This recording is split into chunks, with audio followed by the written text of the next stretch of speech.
insomniac than I can count. There were nights when I didn't sleep, when I stopped at roadside cafes and drank coffee and smoked cigarettes until my eyeballs were bleeding. Do you understand me? Hi, boy. I think I do. Boy George is in the house. I wasn't expecting that. I wasn't either. I never know what's. I never know. Everybody's like, woo! Party! Woo! Kick it out! What a treat to have you here. Thank you. You know, I mean, you've just embraced all of my sort of dreams and fantasies. I've seen you live a few times as well in London. Yes. Very good. But your music is specifically your solo music. Martyr Mantras is one of my favorite albums of yours, and I was begging you to do a song off of that. I know. Are you just like over the singing thing? No, you taking a break from it? I mean, what's the scoop with that? Well, over the last 7 years, I've been mostly DJing and sort of producing, remixing stuff.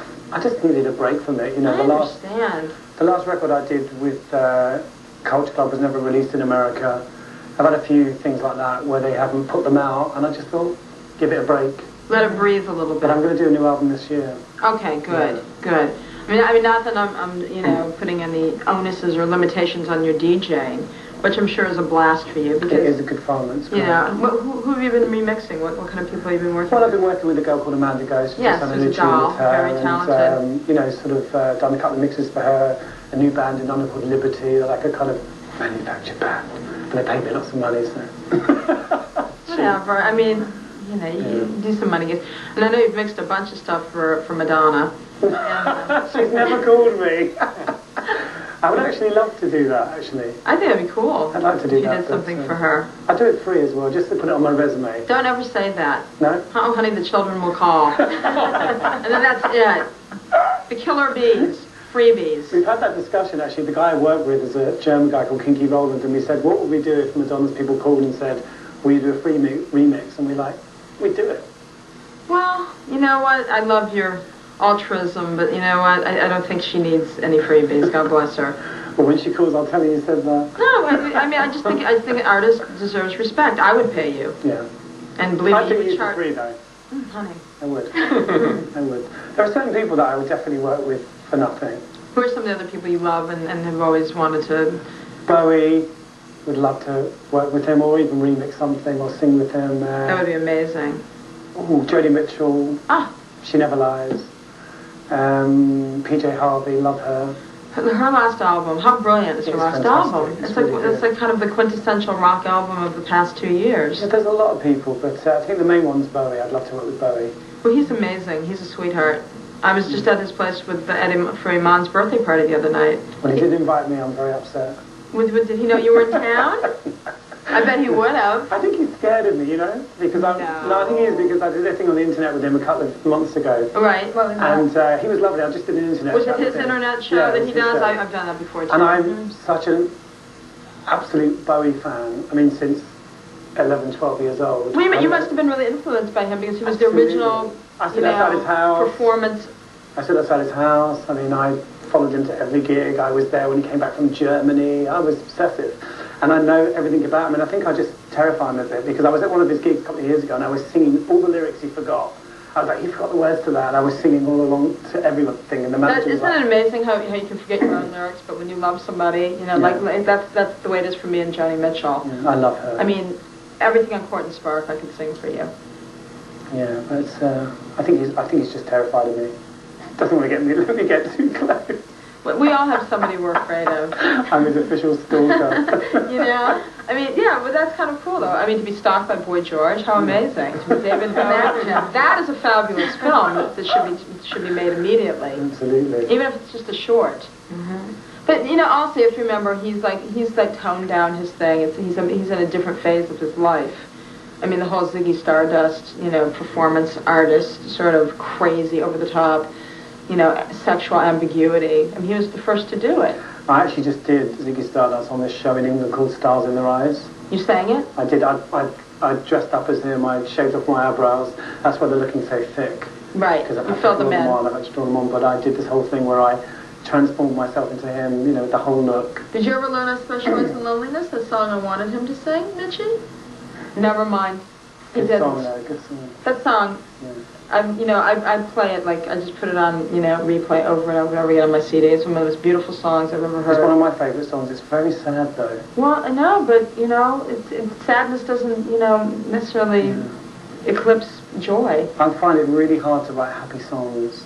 Well, I don't think that's what we're looking for. But I try. Sometimes I think, right, let's write something positive. I can't either. I hate a happy song. And when I hear songs like love songs that are kind of cheery, they make me want to throw up. Well, that's what I'm saying. Well, that's why, that's exactly why we come to you for They always sound like song. kind of cornflake adverts, don't they? Yeah, and those aren't necessarily positive. I think a lot of times they're just bad. Yeah, I just can't do it. Misery is my currency. Yeah.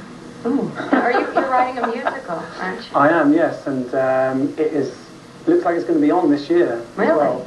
It's a musical called Taboo, and it's about the kind of early 80s new romantic period. That you know absolutely nothing about. Well, I was there, I had a hand in there. Absolutely. And it's all going off now. I mean, we just literally found out that we got the theatre that we want, and it's kind of like, it's a bit cabaret-ish. It's a bit like Cabaret meets Rocky Horror meets Valley of the Dolls with bigger hair and bigger shoulder pads. Divine. In fact, if we do an American one, you should be in it. I would love to be in it, absolutely. Please keep me in mind.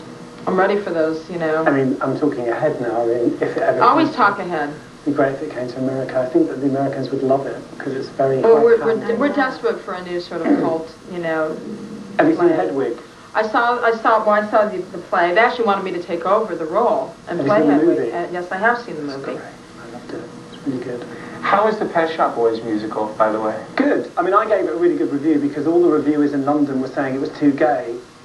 You wouldn't go to a play and say it was too straight, so I gave it a rave review because I thought the criticisms were really stupid. How can anything be too gay these days with queer as folk and... But in London, we don't have a history of gay theatre. In New York, it's been going on forever, but in London, it's a big thing. So it was the first musical written by gay men for a gay audience. It was a good show. I liked it. Is it still running or did it close? No, it's still running. Oh, that's a good sign. So people are coming around to it. There was a couple of great songs in there. things, but we're going to check it out anyways, darling. Come along now. I thought it was a good show. And I went to see it because we're also doing a musical, so I wanted to see Yeah, of course. What they did. Yeah. So that you don't do it. any mistakes. Or, Exactly. That wasn't right. Learn from somebody else's game. I was actually worried that they were doing it first, but now that they've done it, I was actually relieved after because I thought, well, now I know that, we need to change this and change that because there were a couple of things that were the same.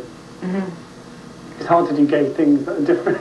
Yeah, isn't it? Tell me about it. Exactly. But look at those buttons. I know. They're from this really lovely kind of Hasidic button shop on Broadway. I went in there to buy buttons. And, You brought a blazer and then somebody said... this is actually from Banana Republic. Oh, that's divine. That's the genius. And I sat It's and divine. I sat and sewed them on. You I knew I was sat and sewed those on yourself? I promise you, they're all hand sewn. That is so incredible. It's like meditation. One of the things that I find really shocking about America, because I've been travelling around for the last 2 weeks, and there are no places to buy like cotton or buttons. No one sews anymore. Oh, sure, New York? You kidding? There's nothing but button stores all over. Here, but you go outside of New York, and it's like, I kept asking, where can I get cotton and buttons? And people looked at me like I was mad, like I'd asked to have sex with them, Well, I mean, when I was growing up, I took a singer sewing class, when I was 13, and I made a neighborhood dress out of a paisley print fabric. See, we did, in those days, we used to get in there and make things. Well, you know what? It's all coming around to that again. Handicrafts and other things that... I want to start the Boy George Sewing Circle. I think that'd be really cool. I'm joining. I'm there. We're going to come right back with Boy George.